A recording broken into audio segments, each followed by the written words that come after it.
दोस्तों, एक Greek philosopher थे जिनका नाम था ज़ीनो, जो 490 बीसी से लेके 430 बीसी तक इलिया में रहे थे। वो मशहूर थे पैराडॉक्सेस बनाने में। पैराडॉक्स वो स्टेटमेंट होती है जिसका आंसर पाना हद से ज़्यादा डिफ़िकल्ट होता है। वो स्टेटमेंट एक तरह से सही भी होती है और गलत भी होती है। तो ज़ीनो ऐसे पैराडॉक्स बनाते थे जो बाकी सारे मैथमेटिशियंस को घुमा कर रख देते थे। ज़ीनो ने बहुत सारे पैराडॉक्सेस बनाए, जिनमें से एक था डायकोटमी पैराडॉक्स। दोस्तों, डायकोटमी पैराडॉक्स का कहना यह था कि मोशन पॉसिबल नहीं है, मोशन इज़ इम्पॉसिबल। उन्होंने डायकोटमी पैराडॉक्स को कुछ इस तरह से डिफ़ाइन किया। मान लो आपको अपने घर से पार्क तक जाना है और दोनों के बीच का डिस्टेंस है 1 किलोमीटर। तो पार्क तक पहुंचने के लिए पहले आपको आधा रास्ता तय करना होगा। अब आधा रास्ता कवर करने के बाद बचे डिस्टेंस का भी आपको आधा रास्ता तय करना होगा। अब और बचे डिस्टेंस का भी आपको आधा रास्ता तय करना होगा।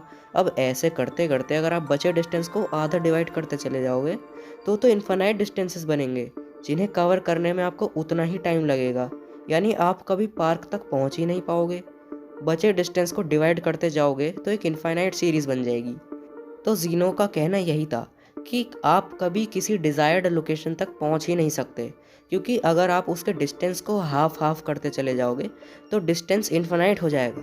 पर असल में देखें तो आपके घर से लेके पार्क तक का डिस्टेंस तो फाइनाइट है, तो आप वहां तक कैसे पहुंच जाते हैं? तो यही स्टेटमेंट एक पैराडॉक्स बन जाता है। दोस्तों, इस डायकोटमी पैराडॉक्स का हल निकालने के लिए मैथमेटिशियंस ने बहुत दिमाग लगाने की कोशिश करी, पर वे इसको सॉल्व नहीं कर पाए थे। दोस्तों, ठीक डायकोटमी पैराडॉक्स की तरह एक और पैराडॉक्स था जो ज़ीनो ने ही बनाया था। उस पैराडॉक्स का नाम है आर्काइलस एंड द टॉर्टोइस पैराडॉक्स। दोस्तों, आर्काइलस ट्रोजन वॉर का हीरो था, तो ज़ीनो ने आर्काइलस और एक टॉर्टोइस की रेस कराई, जिसमें टॉर्टोइस को हेड स्टार्ट मिला। मतलब आर्काइलस ने थोड़े पीछे से शुरू करी रेस और टॉर्टोइस ने थोड़े आगे से। अब रेस शुरू होने के बाद अगर आर्काइलस को टॉर्टोइस से आगे निकलना है तो पहले उसे टॉर्टोइस की स्टार्टिंग पोजीशन पर पहुंचना पड़ेगा। तो कछुए की स्टार्टिंग पोजीशन पर पहुंचने के बाद कछुआ भी कुछ डिस्टेंस तय करेगा। अभी फिर आगे निकलने के लिए आर्काइलस को कछुए की पोजीशन पर पहुंचना पड़ेगा। तो पहुंचने के बाद कछुआ फिर थोड़ा आगे निकल जाएगा। तो भाई ऐसा ही चलता रहा तो आर्काइलस तो टॉर्टोइस से आगे कभी निकल ही नहीं सकता। पर अगर रियल लाइफ में देखा तो ऑब्वियसली आर्काइलस कछुए को हरा देता है उससे आगे निकल के। तो ये तो भाई एक पैराडॉक्स बन जाता है। जीनो के अनुसार आर्काइलस जब भी कछुए की पोजीशन पर पहुंचेगा तभी कछुआ थोड़ा आगे निकल जाएगा और आर्काइलस कभी जीत ही नहीं पाएगा। जीनो के आर्गुमेंट के अनुसार स्पेस और टाइम को इनफाइनाइटली डिवाइड किया जा सकता है, पर यह स्टेटमेंट गलत है, क्योंकि स्पेस और टाइम को इनफाइनाइटली डिवाइड नहीं किया जा सकता है। दोस्तों, एक लेंथ होती है जिसे कहते हैं प्लैंक्स लेंथ। एक फिजिसिस्ट थे जिनका नाम था मैक्स प्लैंक। मैक्स प्लैंक ने ही प्लैंक लेंथ डिस्कवर की थी। दोस्तों, इस यूनिवर्स की सबसे कम या कह लो सबसे छोटी लेंथ होती है प्लैंक लेंथ। दोस्तों, आपको तो पता ही है कि एटम के अंदर न्यूट्रॉन्स, प्रोटॉन और इलेक्ट्रॉन होते हैं। तो प्लैंक लेंथ प्रोटॉन के डायमीटर से भी मिलियन ट्रिलियन गुना छोटी होती है। अगर पॉइंट ए से लेके पॉइंट बी का डिस्टेंस प्लैंक लेंथ के बराबर है तो उससे छोटा डिस्टेंस पूरे ब्रह्मांड में कहीं नहीं मिलेगा आपको। प्लैंक लेंथ की वैल्यू होती है 1.6 इंटू 10⁻⁵ मीटर। एग्जैक्ट वैल्यू आप अपनी स्क्रीन पर देख सकते हैं।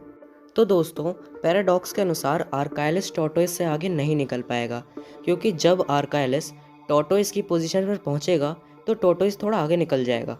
ऐसे करते करते आर्काइलस और कछुए के बीच का डिस्टेंस घटता चला जाएगा, यानी डिक्रीज होता चला जाएगा।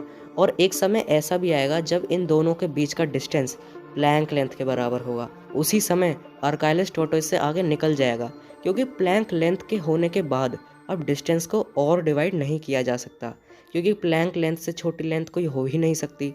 इसलिए आर्काइलस रेस जीत जाएगा। ऐसे ही अगर डायकोटमी पैराडॉक्स पर वापस चलें तो अगर आप घर से पार्क के बीच का डिस्टेंस हाफ हाफ करते चले जाएंगे तो एक समय ऐसा आएगा जब आपकी लोकेशन और पार्क की लोकेशन के बीच का डिस्टेंस प्लैंक लेंथ के बराबर होगा। अब दोस्तों, प्लैंक लेंथ को तो हाफ में डिवाइड नहीं किया जा सकता, इसी वजह से आप पार्क तक पहुंच जाओगे और पैराडॉक्स सॉल्व हो जाएगा।